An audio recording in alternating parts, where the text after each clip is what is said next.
There we go. Yes, and I think we're live. Hi. um, yeah, we showed ourselves before for a second. Just because I had to take a screen image for our Instagram story, so don't worry about that. Hello, everyone, to our campfire conversation.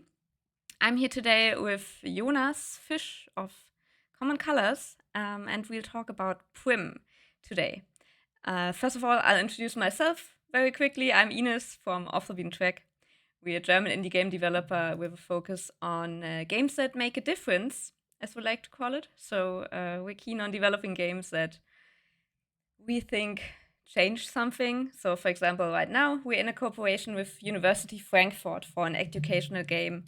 And we're working together with the social work lectures, developing a game for social work lectures. And apart from that, we're also interested in narrative games, which is why we always like to invite narrative game developers here. And also, quick marketing for ourselves down there. You can see the narrative outlook. We also have a newsletter with a focus on narrative games. So each month we deliver news about narrative games. And below in our link, there's also a link to sign up for that. But more interesting than me is Jonas today. So Jonas, I'm here every month, but you're not. So Jonas, go ahead, tell us who you are and yeah, who you're working together. A bit about your team, Common Colors. First of all, Ines, thank you very much for the invitation. I'm very happy to be here. As you already said, my name is Jonas or Jonas. Sometimes I tend to use the English pronunciation when speaking English. Otherwise, my tongue tends to do strange things in my mouth. So forgive me if I switch between pronunciations. As you already said, I have a company called Common Colors, and we are currently working on our first full-length game, which is PRIM. Yeah, I am based near Frankfurt in Hessen, in Germany, and yeah, I'm really happy to be here. And I will very quickly link PRIM. I'll just take your Steam page in the chat so people can check it out if they want to. There we go. And well, I know a bit about PRIM. I haven't tried the demo yet, as I had to admit earlier to you, Jonas. I know it's a hand-drawn point-and-click game, but maybe you can tell us a bit more about the game, a little pitch, as I like to say. So, what is the game? What's awaiting us? Why should we play it? Sure. And the fact that you haven't played it yet makes you the perfect candidate to try it out. And I'm going to make sure that I have something to write next to me so I can note down everything I notice. Oh, That might be not about you and your potential failure, but about our potential failure of designing that you might uncover by playing. This is always interesting. I always tend to have something to write when watch people playing. but I am at a disadvantage because whenever I'm in the stream and I have to manage the stream and I have to talk to people at the same time, I tend to be way worse. I promise. Otherwise, I'm better. Okay, let's see. Okay, let's sum up PRIM in a few words. It is, as you've already mentioned, it is a hand-drawn 2D point-and-click adventure game, and the hook basically is that you are playing as Death's daughter. So we call it creepy but cute. So the general tone should be a bit scary, but never too much, always in a family-friendly kind of way. And what might be striking, or what might be the first thing that is striking about the game is its art style that is inspired by the animated films that Tim Burton made once when his films still were good. Oh, is that so? I'm not in the loop about that. Like, does he have newer films that are not that good? Yeah, I have to admit, he made Wednesday last year, which was okay. I enjoyed watching it because I like the Addams Family, and he made the series for Netflix, and that was okay. And I didn't know that he made it. Okay. yeah, and he included his signature style, but I think his best self was when he was in his very early days and being very artsy in his approach of making films, very dark. Uh, they were mainstream films, but they didn't have such a mainstream appeal like what he does today, like Dumbo, for example. He did the remake for Disney, and I have started watching it, but I quit after about 20 minutes. What I really love is A Nightmare Before Christmas or Yes. Corpse Bride or Frankenweenie, and these are the films that Prim's art style is inspired by. I think But I Nightmare think, Before Christmas is the first thing you have to think of when you think about Tim Burton, right? For yeah, me, it's the first thing. And then Coraline was also by him, right? no, it's made No? by Henry Selick. This Okay. is a common misconception, actually. Henry Selick is the actual director of Nightmare Before Christmas. So Tim Burton did not direct Nightmare Before Christmas, he just produced it. But to make it more profitable, I think they added his name, Tim Burton's Nightmare Before Christmas, because he had a big name. He was working on Batman at the same time, so his name was the selling point. But Henry Selick was the director, and he is very proficient in doing these stop motion films. And this is why Coraline is also done by him, and I really love the book written by Neil Gaiman. He's my favorite author. Yeah, Neil Um, Gaiman is great. I'm just listening to the audiobook of The Sandman, and I have to get the cool. graphic novel afterwards. I mean, yeah, I have Yeah, to get that too. I recently read the first edition, like the first, I don't know, 8 comic books, and I also enjoyed the series very Yes, much. I love the series too. That's why I got the audiobook because honestly, it's just a bit cheaper to listen to the audiobook compared to getting all the graphic novels. But the audiobook is so good that now I also want to get the graphic novels. So in the end, Do you listen to the German or the English version? German because I like to listen to it sometimes when I drive in my car and on the Autobahn. It tends to get so loud that when I listen to English, I just don't understand everything. I see. Both are great. I listened to the German and the English version, and I think in the English version there are so many famous actors like James McAvoy, for example. Mhm. So it's amazing what the casting department did there. Okay, but we're going off topic a little bit. But I just want to highlight that Divor in chat also knew that Burton was less involved in Nightmare. So hats off to you. I just had Tim Burton's Nightmare Before Christmas in my head. So Yeah. yeah.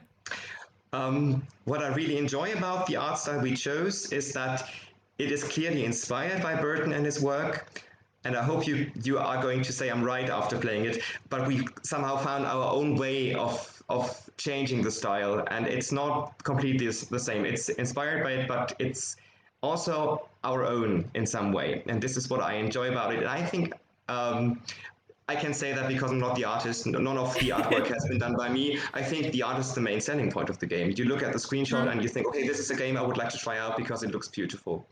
And basically, many of our game design decisions revolve around the fact, okay, the art is the selling point. How can we make the art, make the atmosphere stick out in a way that even that makes it even better and center many things around the look.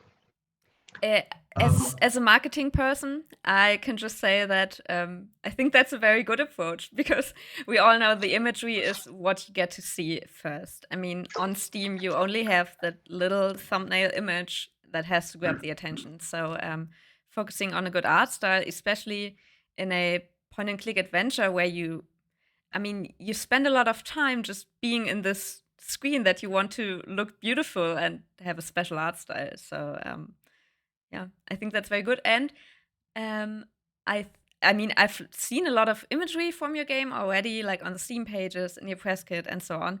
And I can very much confirm that it makes you think of Tim Burton art style, but it's not like you look at it and think this was made by Tim Burton. It is your own, definitely. yeah, maybe because I hope I'm right, because he never did traditional animation. He always did like stop motion, for example, and we are doing hand-drawn stuff, frame by frame animation, and it tends to look differently, of course.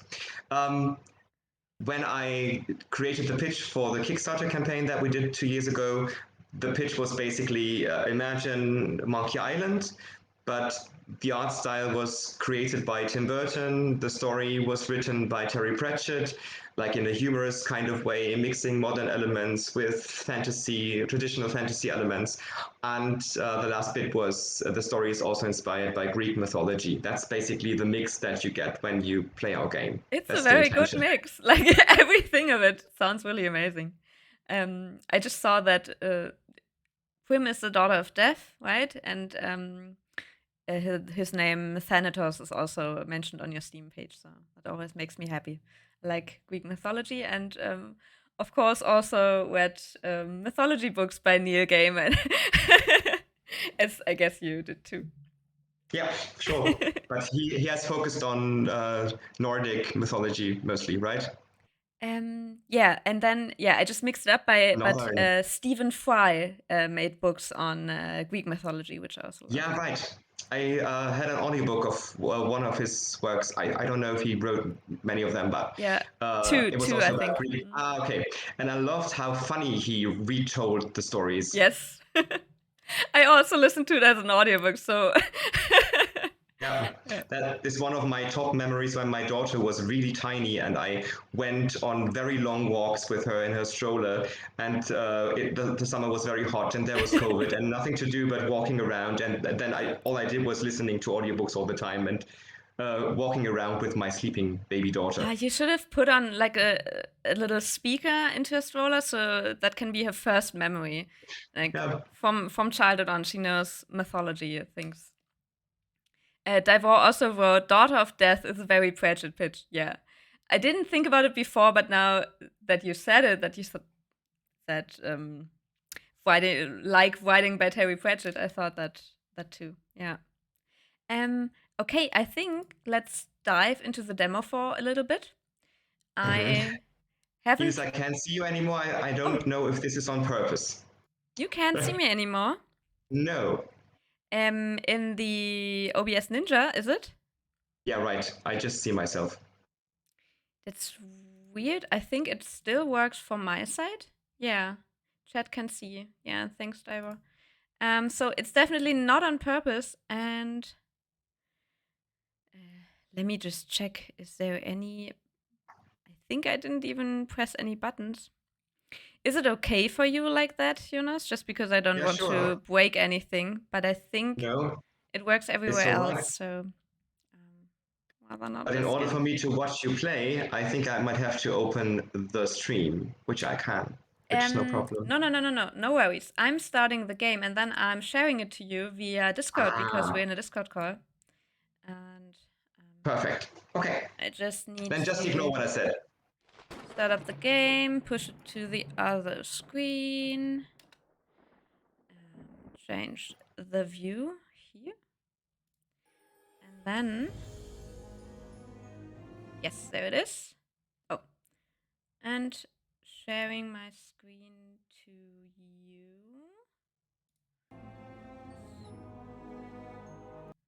There we go.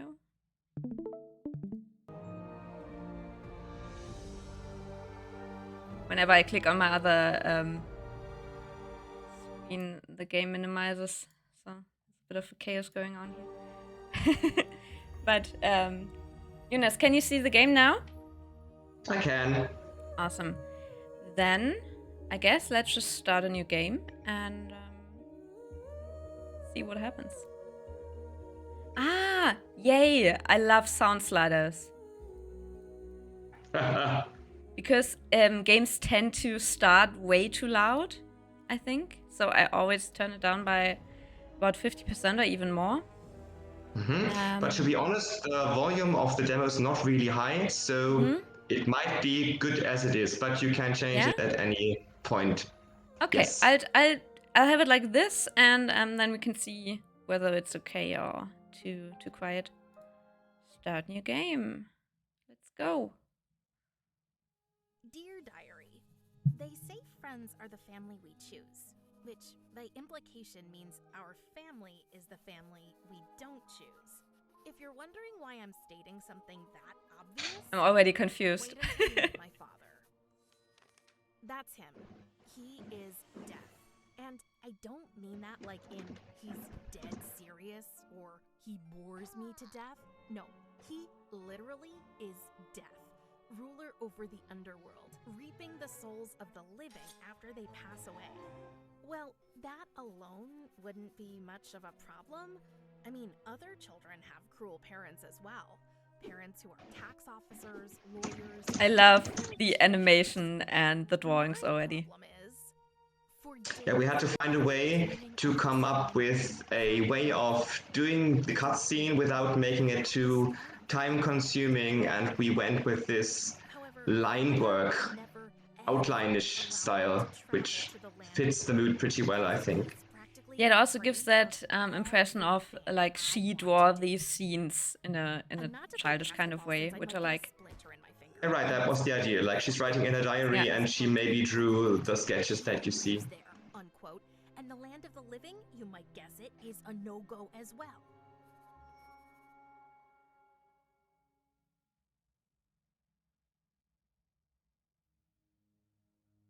Okay, Don't first get me screen. wrong. I usually There you are. I wish you the best of luck. Oh no! find a way to escape. The catch? We've just had a big fight. And eventually, Father grounded me and locked me up inside my room. So I have to find a way to get out of here first. Maybe I should start searching by examining the strange box by the window that just happened to pop up out of nowhere. Ah, okay. Click right, look at, yeah. Mouse wheel up, mouse wheel down. Escape. I like that. I recently played a Monkey Island part again, and just the amount of possible interactions is a bit overwhelming there. I think I want to turn it down, turn it up a bit, as you said. Yeah. I stopped on Discord, Ines, because the connection is so bad right now. Oh, is it? Oh, I'm sorry. That I cannot hear you clearly while watching, so I'm trying to watch it on Twitch. Okay. Diver also wrote, yeah, maximum volume being too loud sounds like a feature, not so good the other way around. That is true, but most games start at maximum sound, and that's the thing. Like if they started at 50% and maximum sound was too loud, that's okay, but they all start at maximum sound. And also wrote, animation is lovely, so bit of a compliment to you there. Glad to hear that. I'm going to deliver the compliment to the animation department, which is one person, but he will be happy to hear it. Oh, he's What kind of beastie are you? the only kind of cute spider thingy I ever saw.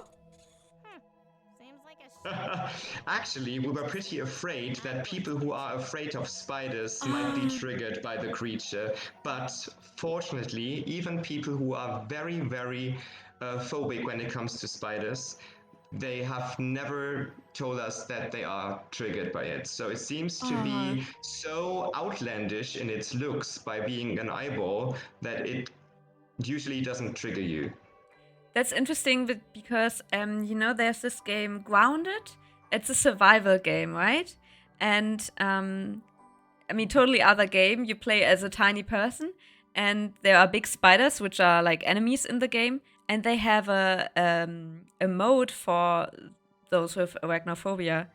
And then the spiders turn into boxes, but somehow they still move in a way that still triggers people. So they made boxes still remind people of spiders, while you managed an eye with legs to not trigger them, which is great.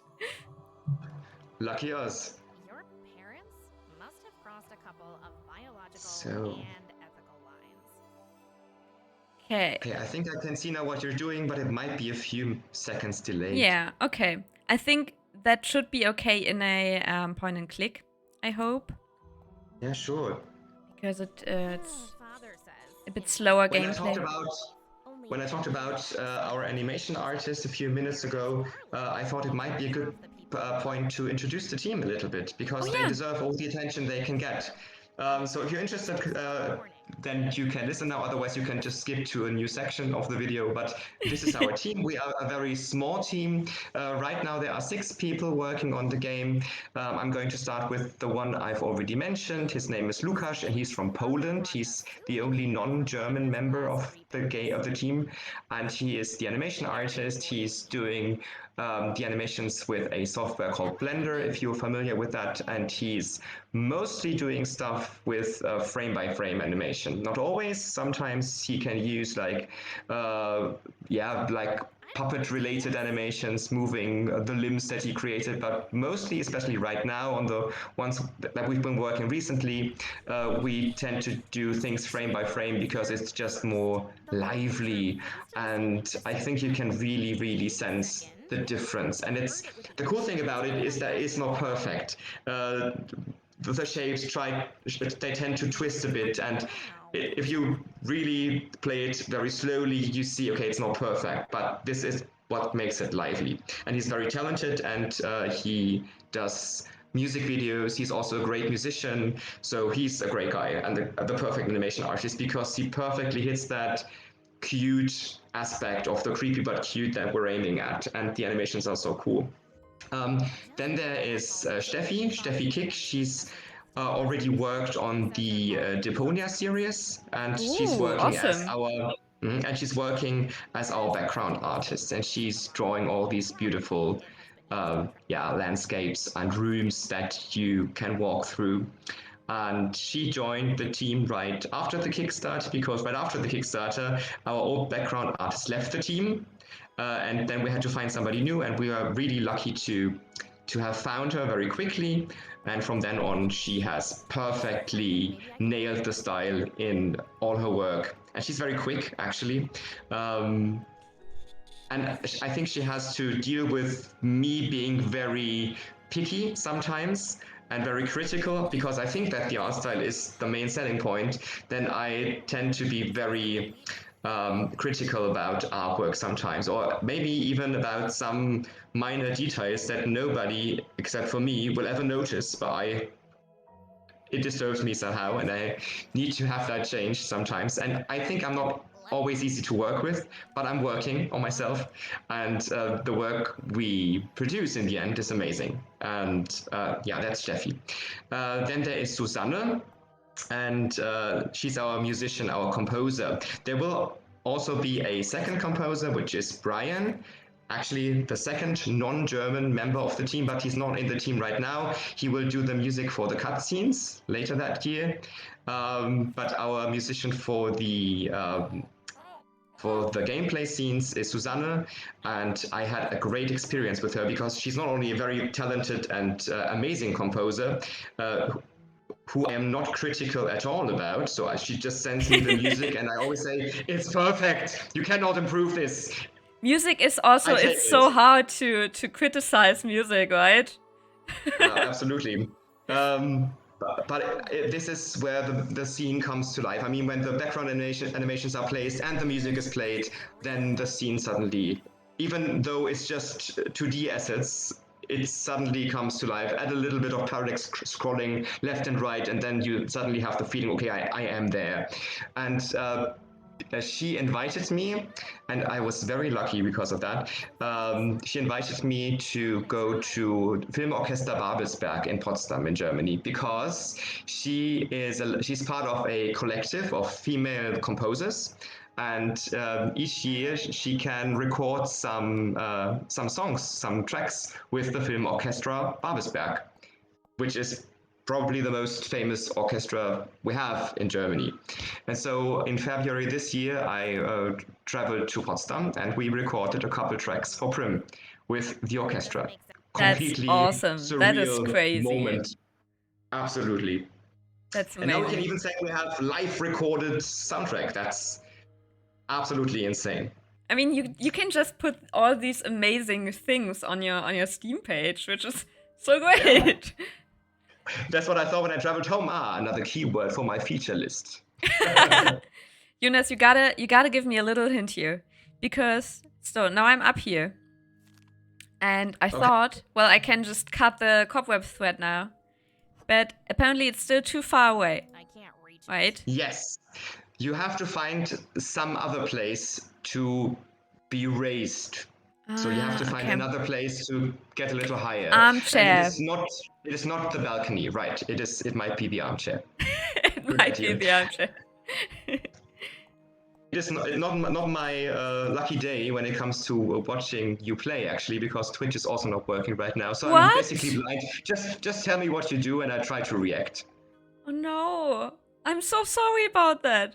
Okay. No, it's not your fault. It's probably mine. But I know the demo well. If you tell me where you are at the moment, I can always help. But actually, maybe the chat can also help. People from the chat are very clever because they are more than one person, and so they might have great ideas.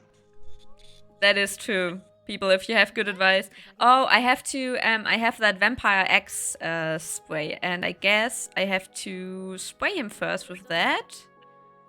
Yep. Good thinking. Hoping I'm not hurting him too much with that. And now let's cut his thread.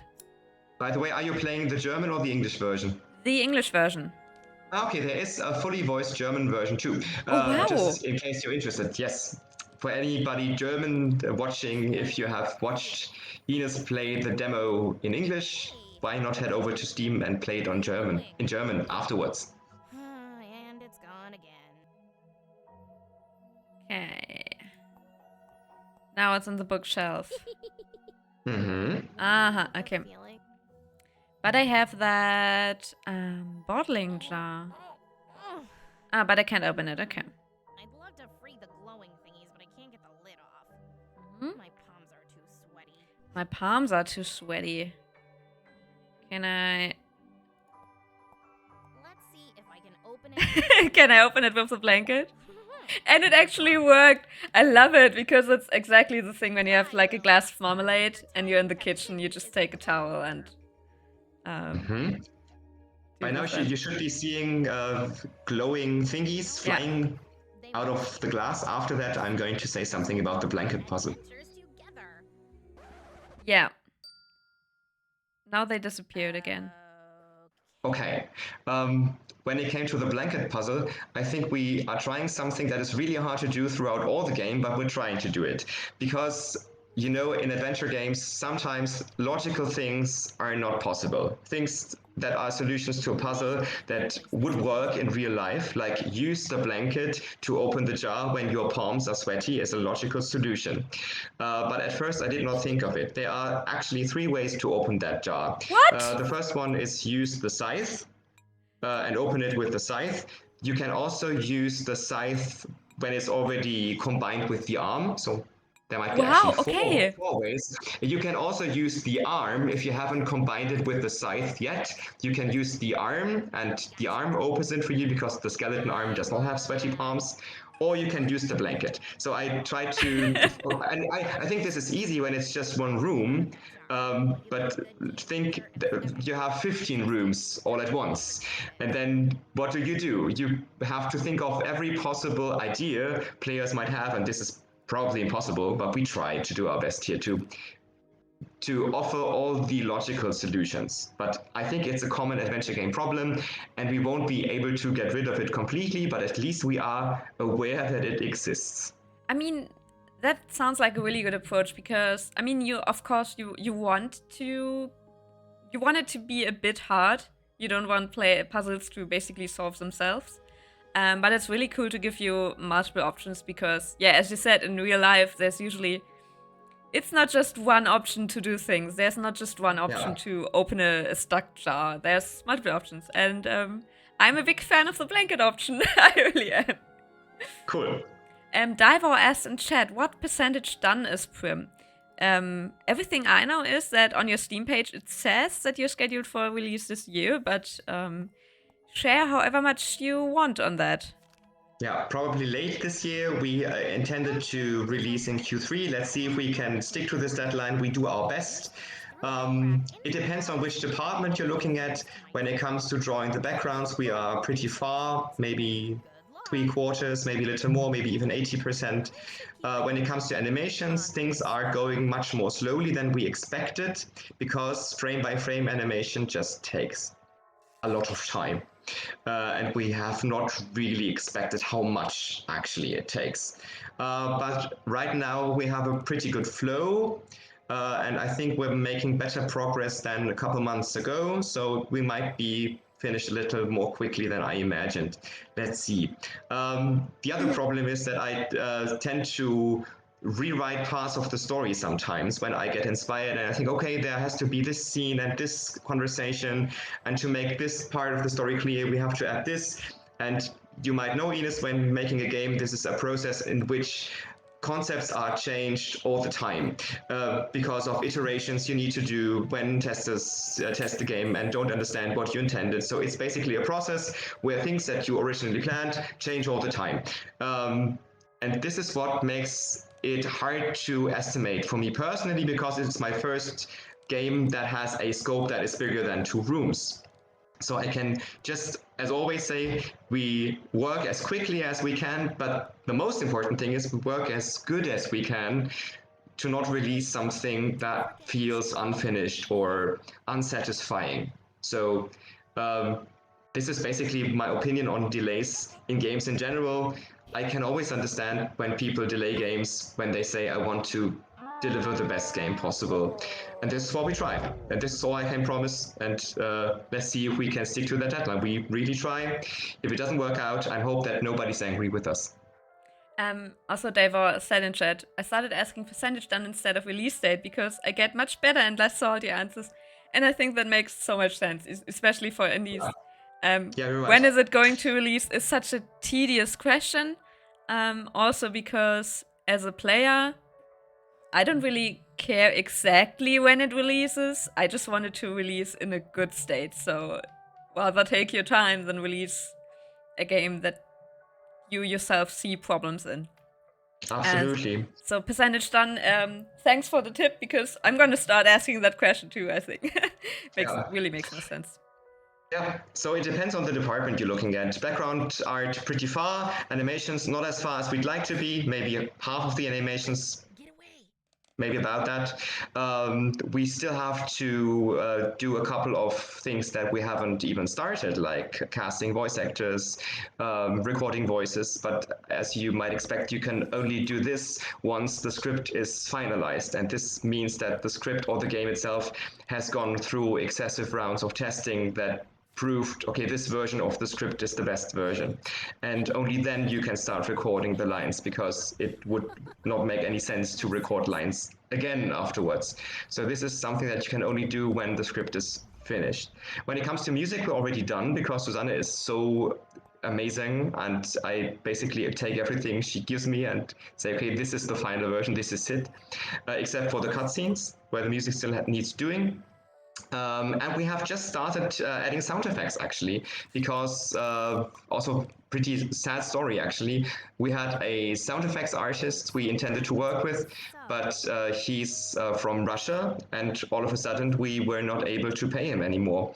And since we have a German state grant, so we are also funded by the German state, we were not able to work with somebody from Russia afterwards, which was very sad, because he's very, very ambitious and very great, and also kind of famous in this adventure game scene, because he helps out many people. And all of a sudden we had to turn our offer to work with him down and find a new person, which we did, but who had no time until a couple weeks ago, and now has started working on the sound effects. So basically this will have to be a fast run, adding sound effects to all the animations. Also very relatable what you said about the music, that you just get it and you're like, that's fantastic. Yeah. Because it happens in our studio too. Whenever Felix, who's our musician, gives us something, it's usually just, wow, this is awesome. I wish I could like criticize something or give you constructive criticism, but it's really just good. That's so nice to hear, but there are things that I don't like about the demo, but we have improved some things already. I forgot some team members. I just mentioned the sound effects guy, which is Tristan from Backwards Entertainment, who's already worked on, you might know Backwards. and I'm really looking forward to seeing what he creates. I have not heard much so far, so let's see. A very talented musician as well, and we have Alexander Leps, who is our programmer, and he has also made an own game, which is the Plague Doctor of Vipra, and has released it last awesome. year. Yeah, have you played it? I haven't played it yet, to be honest, but I absolutely want to play it. This is really just a backlog problem, and I think I know them from the whole Adventure Jam scene. Is that right? Yeah. Yeah, he's also very active there. Because we every year we play some of the entries or all entries, depending on what we can fit in to the Adventure Jam. Because it's our favorite game jam that we never take part in, but we love to play the games afterwards. Actually, the first two games that I've made were part of Adventure Jam. Really? These were That's what are they called? Where can I find them? Actually, there are three. The first one was in 2016, and it was The Diary of a Roadie. Uh-huh. The second one was in 2017, and it's called Sidekick High. This is my favorite, actually. It's an escape room game in which you play superheroes with completely useless superpowers, like sweating really heavily, or spitting coffee, or turning into a snail. So really strange powers that nobody Sounds needs. awesome. And they are trained to be sidekicks, not to be heroes, so they are going to Sidekick High. But the test they have to take before entering the school is being locked in a room and getting out in an hour. So it's basically a real escape room game with a time limit of 60 minutes, and if you don't escape, then you're killed. Love it. Very Love gruesome. it. Also, just want to throw in here that I worked for 5 years or so at an escape room offer here in Kiel, so I'm a fan of escape rooms, yeah. Me too, absolutely. I'm always impressed by how they are designed and when you have a screen and limited pixels to work with, it's kind of clear, at least sometimes, how to steer, pay attention, where to look or where to go and what to do. And I'm always impressed by what do you do with the whole room? How do you make sure that the players open that drawer or push that button? And it works almost every time. And I think this is pretty hard to achieve.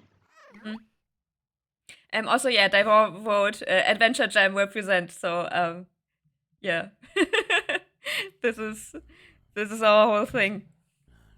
And I think the overall quality of games in this jam is so high. Yes. Every year there are 10 games or so that are just looking like they're fully fleshed out products.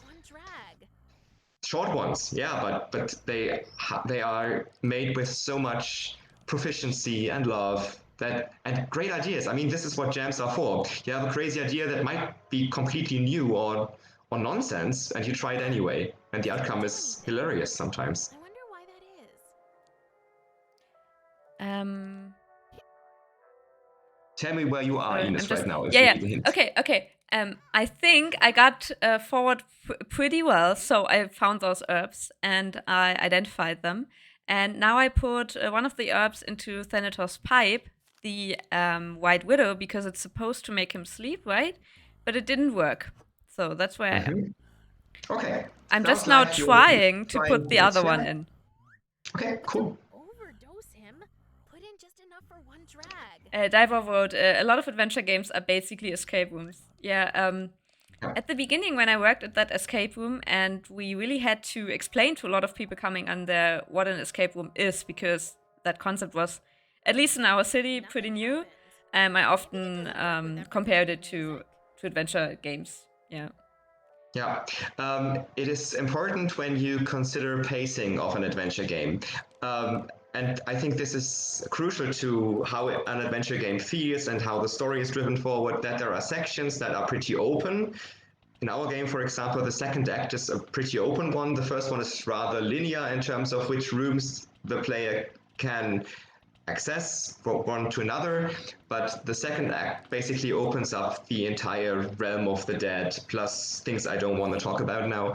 And then once in a while we add sections where Prim enters a scene and she's stuck in that scene. So this is basically an escape room-like situation. But I think sometimes it's important because it has a completely different pacing of being maybe overwhelmed by so many scenes, so many rooms to explore. And sometimes it can feel like a relief to have a very limited set of hotspots, a very limited space to explore, a clear task that is maybe not even the main task you're working on all the time. So this can really help to keep the pacing full of variety, to have sections that are escape room-like or escape room-ish. In many games, this is the prison sequence when the hero is trapped in prison and needs to escape. And we also try to do this from time to time. So even in the second act, there are passages in which you as a player are trapped in a limited space and are given limited resources to choose from. And then you can basically do something different for 15 minutes or so. Okay, so I noticed that Thanatos gets very jazzy when you put on the funky music and put the black herb into his pipe, right? And it says in the biology book that the white herb only works when he's already very tired. So I guess I kind of have to achieve that somehow. Go ahead and try. I'm on the right track, but there is only two musics, right? It's the smooth jazz and the funky dance club music. Right, and we also included the subtitles for the radio in order to make it solvable for people who cannot hear. Otherwise, they wouldn't be able to solve that problem. So is he tired enough if he listens to smooth jazz music? We'll find out. We'll find out. And by the way, I find it really cool to play as the spidery sidekick. Yeah, because I think the controls are very similar, but it somehow feels different, and you can do lots of cool stuff with the animations of the tiny guy, who has not a name actually. So you can name him however you like. We have decided not to give him a name. There were many bad puns like Igor, but we tried to leave it open for the players to give him a name. And in the demo, for example, you played this section before when he slides down the handrail of the stairs, and in the end he does that jump in slow motion and does that yee-haw sound. And this is basically heaven for any animation artist, because the thing is very easy to animate because of its design. For example, we chose to go with 4 legs and not with 6 ones to make the animations a bit easier. And he's in the whole game, he's doing stuff like squeezing through little holes and basically changing the shape and so on. So you can do many comic relief related things with Spider Eye. I loved how he climbed up the door frame and then up the wooden panel instead of, taking the stairs like a human would. Yeah. No, why should he? Okay, you gotta help me because the smooth music and the white herb together are seemingly not enough. So okay. I'm missing something here. Does the chat have an idea? Maybe before I give a hint, maybe somebody else has one. I mean, my only guess right now would be to, go back to the other room, see if I find anything there. I don't think he's gonna be tired if I put on funky music and the white herb, right? Do you remember what the black herb is doing? Doesn't it? Wait, let me check again. Divor says, "Oh, I can listen more than I can watch. It's fine. You don't need to help me." Let me check again for the black one. White Widow. It's black, tubular, has the jacket, yeah, and no thorns. I think you can just right-click the inventory item and then Prim is going to read the description to you once again. Oh, whoopsie. No problem. Oh, okay, so it amplifies the music. So if I try this while it is smooth music, that maybe makes him more sleepy? Because the jazziness is improved? Improved jazziness? you have to make him really tired to make the white herb able to work. So he has to be really pumped out in some way. Okay, so by that you mean I put on funky music, give him the black herb, so he's like in a really party mood. And then, is that the right approach? Just try. You will see. This is actually my favorite part of the whole demo. So I'm kind of jealous that I cannot see it right now. But I've seen it 1,000 times, I think. So it's okay. German internet. Oh boy. Blaming it on our connection here. No, it's not your fault. Yeah, I have had problems before though with Just enough for one drag. I've played games that were too demanding for my PC while on stream, while being in a call with another person. That was too much. So And then everything just exploded. yeah, to be honest, for a while I didn't have a good fan on my PC, and then it just turned off during the stream. Oh. Oh my god, yes! He's in disco mode now. We entered disco mode. Okay, that's awesome. If he knew that someone's watching him right now. The dignity. He lost all his dignity. Unexpected. No, he's still going to be taken seriously, I hope. Even very serious and grim people like Death himself can have a funky side, I think. When they feel unobserved, I think he'd never do this if you think that somebody would be watching. By the way, I'm currently reading a book on Persephone and Hades too, so everything comes together. Yeah, right. As you noticed, I love myths, and apparently game. you too. Yeah, you are going to meet Persephone in the whole game. Yes? Enough for one Yes. drag. Oh, that is awesome. Okay, so now I put the white drug in because he looked pretty tired already. And let's see if he falls asleep.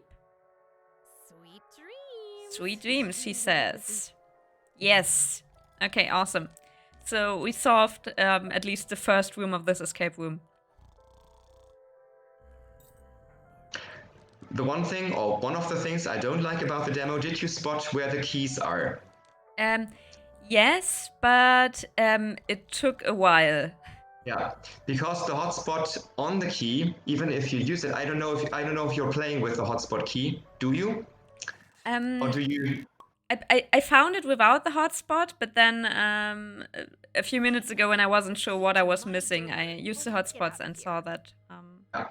Because we found out that the hotspots, as they looked in the demo, do not work for every type of texture. For example, when the texture there above is too bright, then they're not as clearly visible as they should be, like in the case of that key. That is often overlooked, actually. So many people don't spot the key. Most people spot it when Thanatos is dancing, because then it's clear it's there, whereas others never find it, and we have to help. So this was a thing that had to be improved, and right now in the much later version of the game that we have right now, the hotspots are a little brighter and they move up and down a little bit. So the signal, okay, here's an interactable object, is even clearer than in the demo. Jonas, we're seeing you right now in the game. Yeah, I'm sorry for that. no, it's awesome. It's just funny because right now it's you talking over you, you know? Yeah, I was actually wondering why or if anybody else has ever done this before, because many people were so surprised about that. It was the Kickstarter pitch that we added at the end of the demo, and I think it was a genius idea to do that. I think it is genius. Can we steal that at some point? Sure. I don't own any rights of the idea, so go ahead and steal. That's awesome. So this is the end of the demo as well, I guess? Yeah. Okay. it feels like a really good point because you have that one escape room part, so to say, and then right when it feels like the game will open up and you really want to get exploring the house or so, um, that's the point where you will have to get the game as soon as it's out. Yep. And hey, we got a cute little spider eye. Diver, it's a little strange to see a pitch that describes what I just played. Like, yeah, I know it looks Burton-y. Yeah. Yeah, correct. But we didn't have the time or the money to produce two different pitch videos, so we just added the one that we had. Wenn du mich fragst, klingen Ah, there's a little demo of the German voiceover. Yeah, we were very lucky with voice actors here. The voice actress is Friedel Morgenstern, who you might know as the German voice of Alex in Modern Family or as Margot in Ich einfach unverbesserlich in Despicable Me, I think. Yeah, both not. Didn't watch either. Ah, okay. So Oh, it is by new the and way, fresh voice for you. I spotted a little mistake. It still says in your pitch that you're confident that the game will release in 2022. I was confident and proven otherwise. At that point, just speak over it in 2023 and put a little Yeah. band-aid over. Put a little band-aid over there. With my face covered or as an overlay, really cheap. 2023, maybe, hopefully. Okay, I trust you. Don't make me regret it. Hey, you made Nice. it without made too it. much help. Congratulations. Yeah, it wasn't that much help, right? And I gotta say, I prefer playing point-and-click adventures with two people anyways. I think it's super fun to play them together and Absolutely. to solve puzzles together. Okay, with that, I will quit the demo and switch back to our other view like that. Summer B76, 67, 76 is here. Hey, coming in right at the end, typical you. Yeah, but we'll talk a bit more about game development. And we just finished the demo, so maybe that's a good point, to just play the demo yourself because it's available on Steam for everyone. So you came right at the time because now I didn't spoiler you and you can just play it yourself. Jonas, I think one thing that I find very interesting, and I think you haven't talked about it yet. Maybe I missed it because sometimes I miss things while I'm playing. But you are actually not like full-time working as a game developer. You are actually a teacher, right? So why your love for video games? Why did you start developing games at Adventure Jam? And why did you decide to fully commit to bringing out a full-length game? I mean, it's really cool that you did, but sounds exhausting also to basically have two jobs. It can be rewarding and exhausting at the same time, I would say. It's a long story. I try to make it as short as possible. It all started when I was, I think, maybe 14 or 15 years old. It was a cold Sunday afternoon. No, let's skip this. And my uncle gave me an illegally copied version of Day of the Tentacle. And I played it and I instantly fell in love with the genre, with the puzzle solving, with the humor, with the cartoonish style, with the game design, which is brilliant, I think, when you have these three different time levels. And from then on, it was kind of a dream and then a very unrealistic, far-fetched dream to make such a game myself at one point of my life. It was much later, so as I said, in 2016, when I had a bit of free time and I came across software that enabled people who have no programming skills at all to make games. And the software I stumbled upon was Visionaire Studio, the one that the demo that you've just played is made with. Actually, we've switched to Unity a couple of years ago, but Visionaire was basically the door that was opened for me when it came to making games. And then I came across Adventure Jam, and I found the community very cool, friendly, helpful, and it was pretty easy actually to find motivated people that could do things that I could not because I'm not an artist, as I've already said. I am kind of a musician. I'm playing in the rock band for 20 years, I think. What do you So play? I play the guitar and I sing. Okay, cool. Side note. And yeah, and yeah, but I didn't want to make music for the game. I wanted to focus on, okay, I want to write the game and I want to code the game. And I came up with an idea because I was in love with this rock band setting. I decided, why not make a game about a roadie? And this is what I did. In 2 weeks' time, many of you might know that the Adventure Jam gives you 14 days to create something that is playable in the end. And we made a game that was called Diary of a Roadie, which had no sound because we didn't have the time to do sound. And nevertheless, I think made rank 2 or 3 in the end of the jam and was pretty successful. Okay, I really have to check it out. I really should.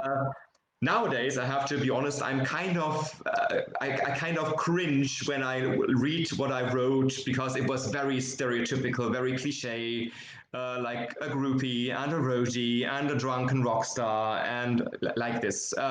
But for the time being, it worked. And then I did this every year, and each time created something different, like with slightly different controls. My third game was called Door. It is basically black and white, little colorish pixel game with keyboard controls because I wanted to try keyboard controls. And every time I tried something new. And after this third game and really cool feedback I received, and most of all, a really warm and welcoming community because I couldn't believe I always felt that social media was a place where people mostly insulted each other and hated each other. And when I discovered indie dev Twitter, this was a completely different environment. And I still love to interact with people there because it's such, especially in this indie dev community, it's such a warm and welcoming communication culture and everybody's helping each other and supporting each other. That's so cool. And I think this was the thing that made me fall in love with making games in the first place. I don't know, what about you, Ines? What made you fall in love with making games?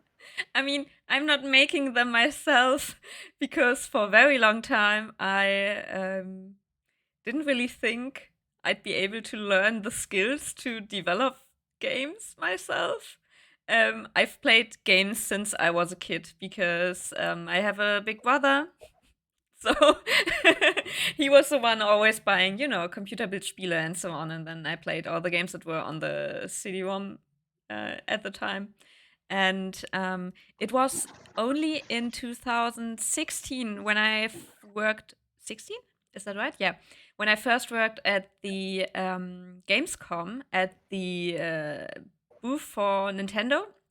But it was the indie booth at the bigger Nintendo booth.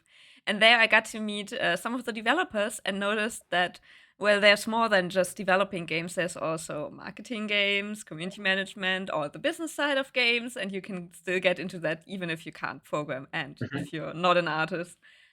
So that's when I noticed, oh, maybe that is a path I can still go. So, yeah. Sounds cool. I can totally relate to what you say about the Adventure Jam community because our boss Jens is, I think, of our team the biggest fan of the adventure game genre, and he was the one who already knew Adventure Jam, and we wanted to make streams, and then it was his idea to try the entries to the game. But really, the fun was 50% playing the games, but also 50% just interacting with the community. People being excited about their games being played on stream, people helping us when we, didn't know the answer to a puzzle and so on. And it's just an awesome community. We're really looking forward to playing the games with you again. So it's really awesome to hear from you that got you into doing it again and again and again and wanting to develop a full-length game. And some of our team also had some very wholesome interactions because I was lately asked by one of the Adventure Jam community to, playtest their game that they are now developing in a bigger length scale. And some other of our team were approached by people of the Adventure Jam community saying that our streams were nice for them and whether we wanted to playtest their games. So very, very happy that we're all fans of that. Yeah. But can I ask, do you still partake in Adventure Jam, or is that too much now? It's too I much, would love right? to. I think it's April, so it should be this month or next month or so. This is always in spring, I think, and I would love to do it because I think it's a great diversion of everyday life. But it's always, I mean, taking part in jams is always very exhausting, and you have to really have a good look at your work-life balance throughout these 14 days and Yeah. make sure that you eat healthy and don't drink too much coffee and that you sleep regularly. So it's a very demanding job actually. And I already have two jobs. I'm a teacher and a game developer, Yes. and I'm also a husband and a father. And this is basically my most important job actually. Yes. So this is my priority is to balance these three selves in the best way possible, and sometimes it works, sometimes it doesn't. So I just always try to do it best as I can. So for now, for this year and for next year, maybe I'm willingly deciding not to take part. But after that, I would love to because I love to create something small and send it out to the world and just see if people like it or what people like about it. And this is such a cool thing. And I think it also prepared me a little bit, at least, for the production of such a long game like PRIM, because I mean, you experience a complete production cycle. You do some sort of pre-production for a couple days, and write a script or scribble around, and then you produce the thing in a very limited amount of time, which means you have to make so many compromises. And I think this is what game development is always about compromises. In the current background we're working in PRIM, we're talking about perspective a lot, and it's some sort of a board game like situation. And we were discussing very much, okay, is it a top-down angle, is it a long shot? And we came up with a compromise because two people said and two people said and then we came up with a solution that basically was okay for everybody. And when we made the jam games, there is an example of the Psychic High game I told you about, the one with the superheroes with the useless superpowers. Our animation artist then said he was really uncomfortable drawing walk cycles and he couldn't really do it well, and if he did it, it took a few days. So we just gave our hero, the only one walking around in the rooms, the useless skill. His superpower was he floated about 10 centimeters above the ground. That is his superpower. So he does not move his legs at all. He just floats. And this Can he float forwards without using his muscles? Yeah, sure. Then it sounds useful to me. Yeah, really? No more walking or running, just floating. Or maybe sleeping and floating at the same time. Maybe. Yeah, could be actually too useful. Bad design decision. Yeah, but oh my god, we're being rated right now by SemiWork. We have 19 viewers right now. I think that's like a maximum we ever had. Thank you. Welcome. Of course, it is all because of me, because I'm the guest, right? It is. So yeah, for those just joining, I'm here with Jonas, the one of the developers of the game PRIM, that we just tried the demo, and we're talking a bit about development and background of the game right now. So welcome here. Summer B76 also wrote, I wish I'd had time at Adventure X last year to give PRIM a try. It looked really cool. Well, you can at least play the demo still on Steam. And maybe this year at Adventure X is another chance. Do you know already whether you will have a booth there? But you said you want to at least be there, right? Yeah, I'm going to. I hope I'm going to be there. It is planned to be there, but I'm pretty sure that I won't have a booth because I think they don't have the same lineup every year. So I'm pretty sure that which is perfectly fine, that they are going to give other great games a chance to exhibit there, and it's perfectly fine for me. I'm still going to be there, maybe wearing a Prim shirt, and everybody who would like to chat to me about the game is welcome to do so. And I would love to try out other games as well. So it is. I just linked the Steam page again, just because you can head over there and download the demo. Just saying it again, do it. Jonas, there's at least one more thing I wanted to talk to you about, and that is the story of Prim. And I read your description on the Steam page, of course, and it said in there that it is a story about a father, or at its core, it's a story about a father learning to let go and a girl finding out who she really is. And as the daughter of a father, I could relate to that very much. But I was also wondering how much of you is in there? Are there like personal experiences in there? And just can you tell us a bit more about this emotional side of the story of Prim? As you might guess, I'm not the daughter of a father, but I'm a father of a daughter. Good for you. But not for very long, actually. My daughter was born in 2019, so she's turning 4 now. And when I started working on the concept for Prim, she wasn't born yet.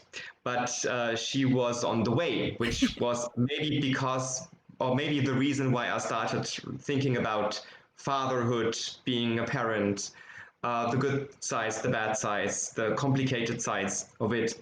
And I think the conception of being a parent has been constantly changing throughout recent years, because you always get into situations you have never been. I think having a 3 or 4-year-old child is at least similar to having a child in puberty, because we have very similar situations. So this gave me her new throwing insight. tantrums. Yeah, this actually gave me new insights on, okay, what does it feel like to have such conflicts, and to be aware, okay, right now I'm doing things that might coin my child forever, so it better be good, but I'm angry right now, so what do I do? So you're in constant conflict with yourself, with the parent you would like to be. And I think, as all parents say, once they're bigger, the problems get bigger too. So I can only imagine what it's like to have a teenage daughter, because Prim in the game is 13 years old, so she's a typical teenage daughter. And Thanatos is a very grim, very silent, very much keeping to himself. So he's not a very open person, and has problems talking about feelings, for example, and expressing them in a way that he finds fit in the situation. So this gives the story a lot of potential for conflicts. And sometimes they're rather funny, but I think the story itself, as a story of a father and a daughter, has very grounded sides to it that can be pretty relatable, I hope so, for many people. It definitely sounds really cool and promising that you spend that much time thinking about that relationship about father and daughter. And so it's funny that if we put you in the game, you're actually not the main character, but you're the the evil guy, so to say. You're Thanatos. But I'm excited to find out, well, how he turns out to be in the end as a father. Yeah, as always in every good story, the characters develop and they change, and sometimes these changes are good, sometimes they're not, and sometimes they change back, and so on. So as we try to come up with a story that really does something to our characters, and in the end they are not going to be at the same point in their lives as they are in the beginning. Yeah. Sounds very interesting, though, that there is that much story in your game, because in a lot of point and click adventures out there, I feel like put in a lot of side characters that are very placative, very, very pointed. They have that one character trait that that defines them, but there isn't that much development to them. And then there's just really a few characters that get development at all. So very excited to see the development of Prim as well as her dad, and maybe other characters. Maybe the character development of the eye with legs. Maybe. And then I have another question that I hope it doesn't come about as rude, but what do you think the game is missing, so to say? So, what is one thing that you would have loved to put in there, if there is something that didn't make it into the game, or that you can't put in there, and that you might, realize in one future project? I think in terms of how the story develops, I would have loved to make it even bigger. I don't tell you too much when I say in the game you will have to switch between the realm of the dead and the realm of the living, because that's part of the story and that's also part of what the gameplay or what makes the gameplay interesting. And looking at it now, the land of the living is much smaller than the land of the dead, and you spend much more time with the land of the dead. Because that's our focus, and that's perfectly okay, because I think as a player you want to experience something outlandish, something new, something you don't know.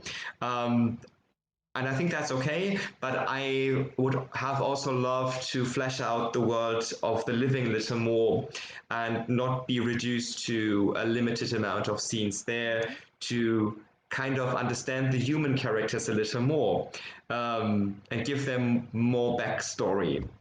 I mean, there are a couple of ways you can do so. Yeah, but you always have to make compromises here as well.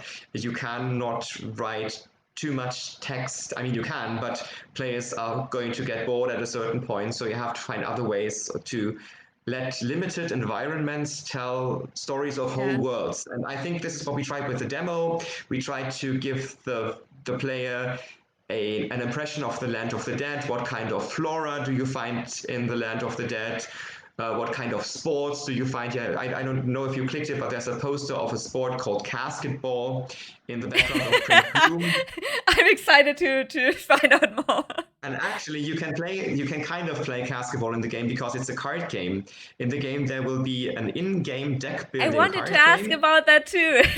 No, because it said on your Steam page that there's mini games such as that deck building card game. It said there. Yeah.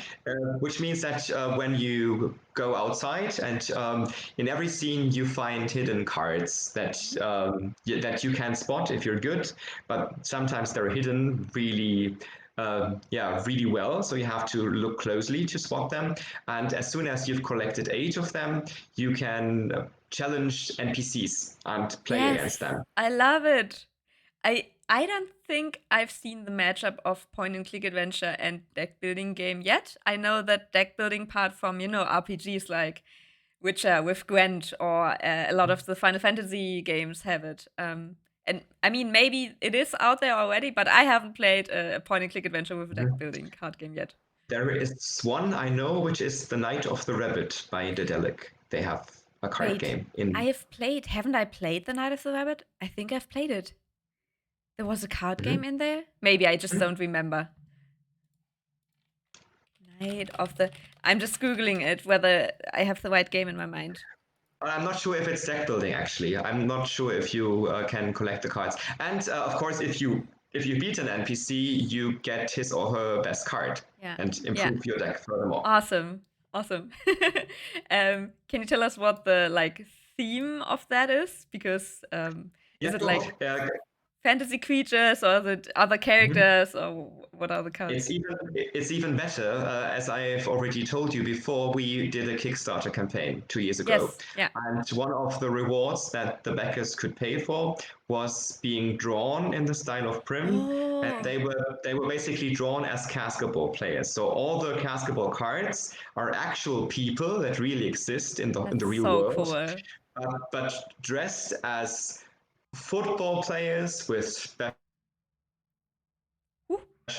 are magician-like, and all of them have the goal to carry a casket with a corpse in it in the opponent's end zone. So it's basically a mixture of carrying a casket and a football in the form of a card game. I love it. Also, really awesome that you were able to implement that so well with Kickstarter. Was the card game overall also a Kickstarter goal, or was it planned to be in No. there from the get go?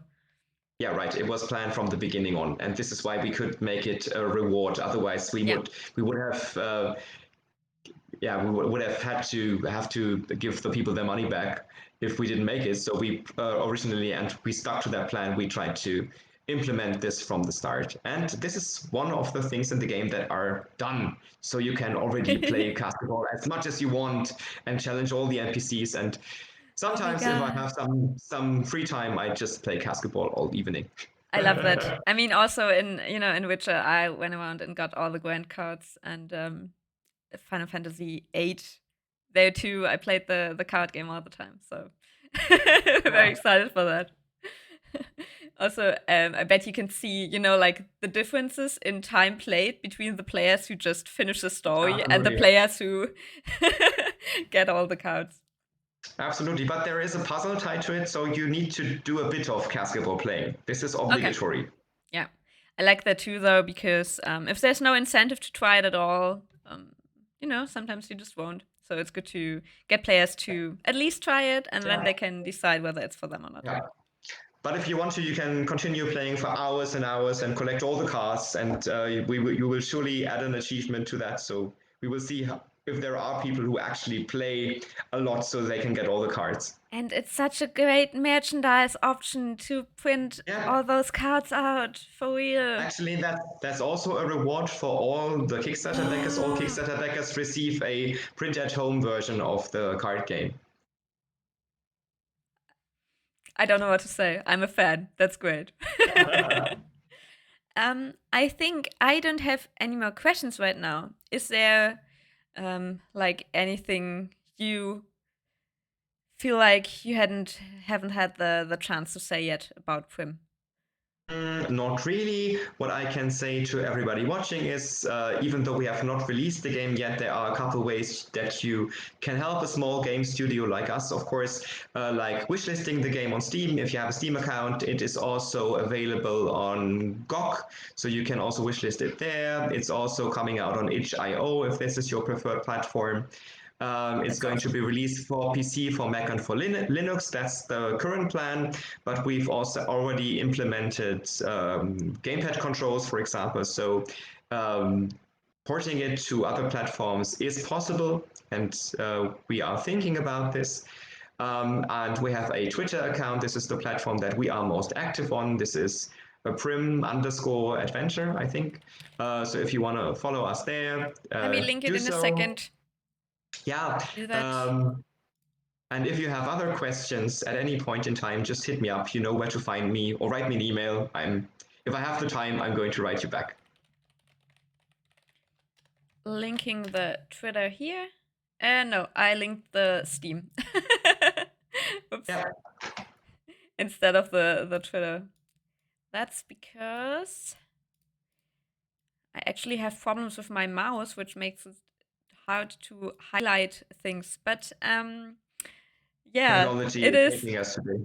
Yeah, it is prim_adventures on Twitter. You find it if you type in prim. So follow them on Twitter if you want to be in the loop for all the news about prim.